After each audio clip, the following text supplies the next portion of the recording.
What happens when one of television's most ruthless judges comes face to face with a host who thinks he can dish out his own brand of humiliation?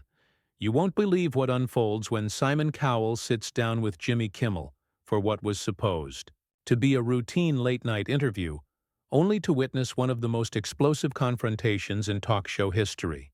The tension was palpable from the moment Cowell walked onto that stage, and what started as playful banter quickly spiraled into a full-blown war of words that left the audience stunned and speechless. Before we get into this incredible story, make sure you hit that subscribe button and drop a comment below, because you're not going to believe what unfolds when these two entertainment powerhouses collide in the most uncomfortable 12 minutes of television ever broadcast. The stage was set for disaster from the very beginning. Simon Cowell, fresh off another successful season as a judge on America's Got Talent, strutted onto Jimmy Kimmel's set with his trademark confidence, that familiar smirk playing across his face as he waved to the enthusiastic studio audience. The crowd erupted in applause, clearly excited to see the man who had built his career on delivering brutally honest critiques to hopeful performers. But what they didn't know was that Jimmy Kimmel had prepared something special for his guest. Something that would push Cowell far beyond his comfort zone. As Cowell settled into the guest chair, adjusting his perfectly tailored black shirt, Kimmel launched into his opening monologue with what seemed like harmless jokes about Cowell's reputation for being difficult to work with. The audience laughed along, expecting the usual celebrity roasting that had become Kimmel's signature style. But there was something different in Kimmel's tone tonight, an edge that cut deeper than his typical comedic jabs. "So Simon," Kimmel began, his voice carrying that deceptively friendly tone that regular viewers would recognize as a warning sign. "I've been doing some research on you, and I have to say, your track record with treating people kindly isn't exactly stellar, is it?" The question hung in the air like a challenge, and Cowell's expression shifted slightly, his smile becoming more forced as he sensed the direction this interview was heading. Cowell, never one to back down from confrontation, leaned back in his chair with practiced ease. "Jimmy, I think you're confusing honesty with cruelty. I've built my career on telling people the truth, something that's become rather rare in this industry." His British accent seemed to sharpen with each word, a defensive mechanism that those who knew him well would recognize immediately. But Kimmel wasn't finished. He pulled out a tablet, making a show of scrolling through what appeared to be notes. "Actually, let's talk about some specific examples. There was that incident with the contestant on X Factor who you made cry on national television. A 16-year-old girl, if I remember correctly. You told her she had no talent and should consider a different career path. How do you justify crushing a teenager's dreams like that?" The audience fell silent, sensing the shift in atmosphere. This wasn't the light-hearted celebrity interview they had expected. Cowell's jaw tightened, and for the first time since sitting down, he looked genuinely uncomfortable. That contestant needed to hear the truth. Sometimes being kind means being honest, even when it's difficult to hear. "I've helped more people by being direct than I ever could have by giving false hope," Kimmel pressed on, his voice gaining momentum. "False hope? Or maybe you just enjoy the power trip? Because from where I'm sitting, it looks like you've made a fortune off humiliating people who are just trying to follow their dreams." The host's facade of joviality was beginning to crack, revealing something more aggressive underneath. Cowell shifted forward in his seat, his famous composure starting to slip. "I think you're misunderstanding my role entirely, Jimmy. I'm not there to coddle people or tell them what they want to hear. I'm there to provide professional feedback based on decades of experience in the music industry. If you can't handle criticism, then perhaps the entertainment business isn't for you." The tension in the studio was becoming unbearable. Audience members exchanged uncomfortable glances, unsure whether they were witnessing genuine conflict or elaborate performance art. Kimmel's producers in the control room were frantically signaling, but their host seemed determined to push forward with his aggressive line of questioning. "Professional feedback," Kimmel repeated mockingly. Is that what you call it when you told that young man from Detroit that he should stick to his day job at McDonald's? That was professional feedback? His voice was rising now, abandoning any pretense of comedic timing for raw confrontation. Cowell's eyes flashed dangerously. Every single person who steps onto that stage knows exactly what they're signing up for. They know my reputation, they know how I judge, and they choose to participate anyway.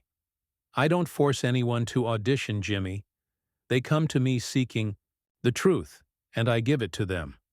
The truth according to Simon Cowell, Kimmel shot back. Because obviously your opinion is the only one that matters, right?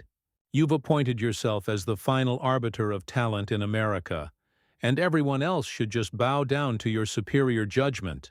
The accusation struck a nerve.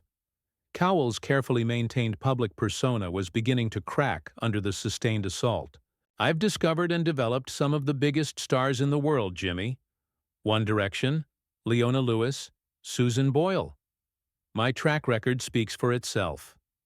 What exactly have you discovered besides new ways to mock celebrities who come onto your show? The counterattack landed perfectly, and Kimmel's face flushed red. At least I don't pretend to be helping people while I'm tearing them down. At least I'm honest about what I do. But his voice betrayed the sting of Cowell's words, revealing that this confrontation was becoming far more personal than either man had initially intended. The studio audience was completely silent now, watching this battle of egos unfold with a mixture of fascination and horror. What had started as typical late-night television was transforming into something much more raw and uncomfortable, and everyone present could sense that they were witnessing something that would be talked about for years to come. But this was only the beginning. The real fireworks were about to start, and neither Simon Cowell nor Jimmy Kimmel had any idea just how far this confrontation was about to escalate. The commercial break that followed felt like an eternity. Audience members sat in stunned silence while crew members scrambled around the set, clearly unprepared for the level of hostility that had erupted between their host and his guest.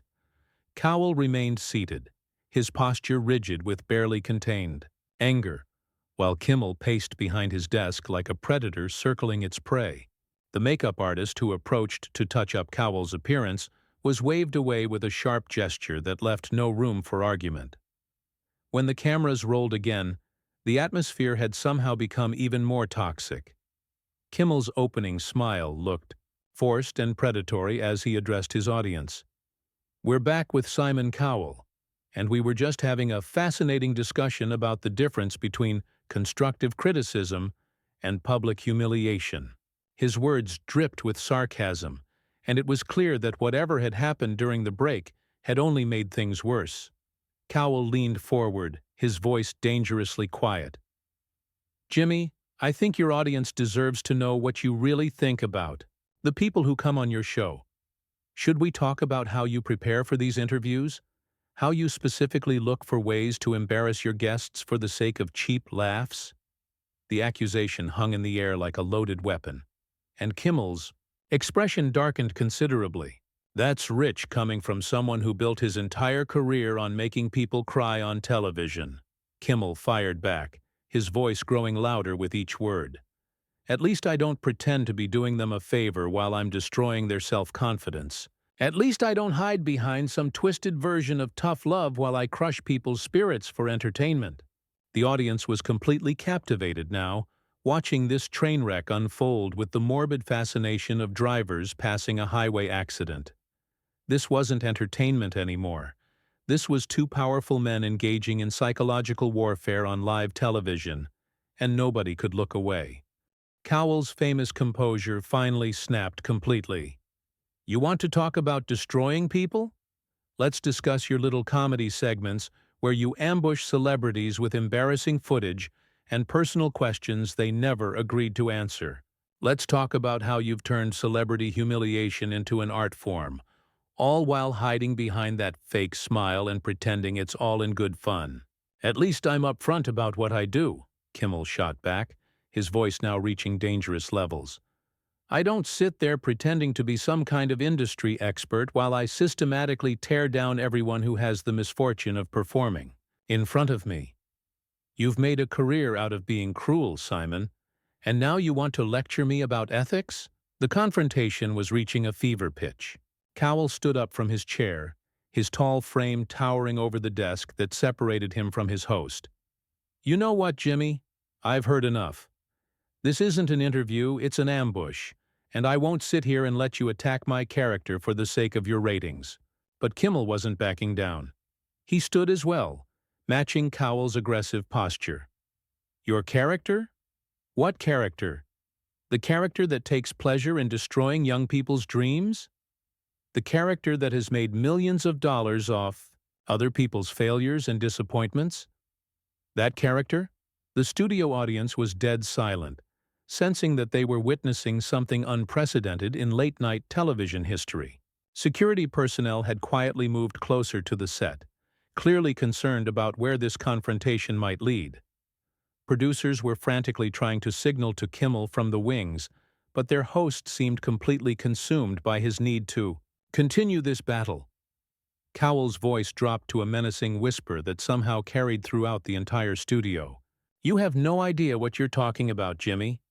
You sit here night after night making jokes about people who are actually out there creating something, building something, contributing something to the world. What do you create besides cheap laughs at other people's expense? I create entertainment, Kimmel replied, his voice shaking with barely controlled rage. I don't create trauma. I don't create self-doubt. I don't take people's dreams and crush them on national television while pretending it's for their own good. That's your specialty, isn't it, Simon? The personal nature of the attacks was escalating beyond anything either man had probably intended. What had started as professional criticism had devolved into something much more vicious and personal. Cowell's hands were clenched into fists at his sides, and Kimmel's face was flushed red with anger and adrenaline. You want to know the difference between us, Jimmy? Cowell's voice was ice-cold now, more dangerous than when he had been shouting. I tell people the truth because I believe they deserve honesty, even when it hurts. You tell lies disguised as jokes because you're too much of a coward to be genuinely honest about anything. You hide behind humor because you don't have the courage to have a real conversation with anyone.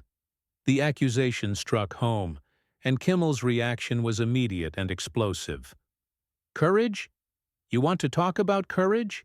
It takes real courage to put yourself out there night after night, to be vulnerable, to connect with people. It doesn't take courage to sit behind a desk and tear people down. That's not courage, Simon. That's cowardice disguised as authority. The two men were now standing, face to face across the desk, their voices echoing throughout the silent studio. The audience was transfixed, unable to believe what they were witnessing. This had gone far beyond typical celebrity drama. This was a complete breakdown of professional decorum, a public explosion of two massive egos colliding with devastating force. But even this level of hostility was nothing compared to what was about to happen next. The point of no return was approaching fast, and neither man seemed capable of stepping back from the brink they had created. What happened next would be replayed countless times across social media and dissected by entertainment journalists for weeks to come. Kimmel, seemingly emboldened by the confrontational energy that had taken over his show, decided to play his final card. He reached under his desk and pulled out a folder, his eyes gleaming with malicious satisfaction as he slapped it down on the surface between them. Since we're being so honest tonight, Simon, let's talk about some things your publicists probably don't want people to know about. Kimmel's voice had taken on a sinister quality that made even the most seasoned audience members shift uncomfortably in their seats. Should we discuss the lawsuit from that former contestant who claims you deliberately humiliated her because she refused your advances? Or maybe we should talk about the multiple complaints filed against you for creating hostile work environments. The studio fell into absolute silence. This had crossed every line of professional conduct, moving from heated argument into character assassination territory. Cowell's face went completely white, then flushed red with a rage that was almost frightening to witness. His hands trembled slightly as he processed what Kimmel had just done on live television. "You have absolutely no right." Cowell's voice was barely above a whisper, but it carried more menace than any scream could have managed. "Those are sealed legal documents, and you know damn well that those allegations were completely fabricated and thrown out of court. How dare you bring up unsubstantiated claims that have been legally disproven?" But Kimmel had tasted blood in the water and wasn't backing down now. "Were they really disproven, Simon? Or were they just expensive to make? Disappear? Because I've done my research, and there's a pretty clear pattern of behavior here that suggests maybe your reputation for being difficult doesn't just apply to your judging style." The accusation was devastating, not just because of its implications, but because it was being made on live television to millions of viewers. Cowell's entire body was shaking with fury now, his carefully constructed public image being systematically destroyed by a host who had clearly planned this ambush from the beginning. "This is unconscionable," Cowell said, his voice growing stronger, as his shock transformed into pure rage. "You invited me onto your show under false pretenses, and now you're using debunked legal claims to assassinate my character on national television. This isn't journalism, Jimmy. This is a hit job disguised as entertainment." The audience was completely captivated by the train wreck unfolding before them, but many were beginning to look genuinely uncomfortable. Several people near the front could be seen whispering to each other, clearly disturbed by the direction this confrontation had taken. Even Kimmel's own crew members were exchanging worried glances, sensing that their host had gone too far. Kimmel, however, seemed intoxicated by the chaos he had created. "A hit job? I'm just asking the questions that your fans deserve to have answered. If you've got nothing to hide, then why are you getting so defensive? Why don't you just address these concerns directly instead of attacking me for bringing them up?" That was the final straw. Cowell stepped back from the desk, his posture straightening as he regained control of himself through sheer force of will. When he spoke again, his voice was calm, measured, and absolutely lethal in its precision. "Jimmy, in my 30 years in this industry, I have never encountered someone so desperate for relevance that they would stoop to this level of character assassination. You've just demonstrated to everyone watching exactly what kind of person you really are. You're not a comedian. You're not an entertainer. You're a bottom feeder who profits off destroying other people's reputations when you can't generate genuine content." The comeback was surgical in its accuracy, and Kimmel's face showed that it had hit home. But Cowell wasn't finished. He was now completely in control of the situation. His anger transformed into cold, calculated precision. "You want to know the real difference between us? When I critique someone, it's based on their performance, their talent, their potential. What you've just done is try to destroy a person's character using discredited allegations that were thrown out of court years ago. You've shown everyone watching that you have no integrity, no professionalism, and absolutely no respect for the truth." Kimmel tried to interrupt, but Cowell's voice cut through any attempt at response like a blade. "I'm not finished. You've spent this entire interview trying to paint me as someone who enjoys hurting people. But what you've just done proves that you're everything you've accused me of being. You're cruel, you're vindictive, and you're willing to destroy someone's reputation for the sake of your ratings." The studio was so quiet that the hum of the cameras could be heard clearly. Cowell's devastating counterattack had completely shifted the dynamic of the confrontation. Suddenly, Kimmel looked like exactly what Cowell had accused him of being, a desperate host who had gone too far in his quest for shocking television. "This interview is over," Cowell announced, his voice carrying absolute finality. "I will not sit here and allow you to continue this character assassination disguised as entertainment. Your audience deserves better than this, and frankly, so do I." Cowell began removing his microphone with deliberate, measured movements, making it clear that nothing Kimmel could say would change his mind. The host, realizing that he was losing control of his own show, made one final desperate attempt to regain the upper hand. "Running away, Simon. I thought you were supposed to be the tough guy who could handle anything. Seems like you can dish it out, but you can't take it when someone fights back." Cowell paused in his movements, turned to look directly at Kimmel, and delivered the final blow with devastating calm. "Jimmy, there's a difference between fighting back and what you've just done. What you've done tonight will be remembered as one of the most unprofessional displays in television history. Your own audience is embarrassed for you. Your crew is ashamed of you. And you've just destroyed whatever credibility you had left as a host." With that, Simon Cowell stood up, removed his microphone completely, and placed it carefully on the chair he had just vacated. He straightened his jacket, looked directly into the main camera, and addressed the audience with the kind of dignity that had been completely absent from his host. "Ladies and gentlemen, I apologize that you had to witness this display tonight. This is not what you deserve from your entertainment, and it's certainly not what I signed up for when I agreed to appear on this show." Then, without another word, Simon Cowell turned and walked off the set with his head held high, leaving Jimmy Kimmel standing alone behind his desk, facing an audience that was staring at him with a mixture of shock, disappointment, and barely concealed disgust. The silence that followed was deafening, and it was clear to everyone present that they had just witnessed something that would fundamentally change how people viewed both men forever.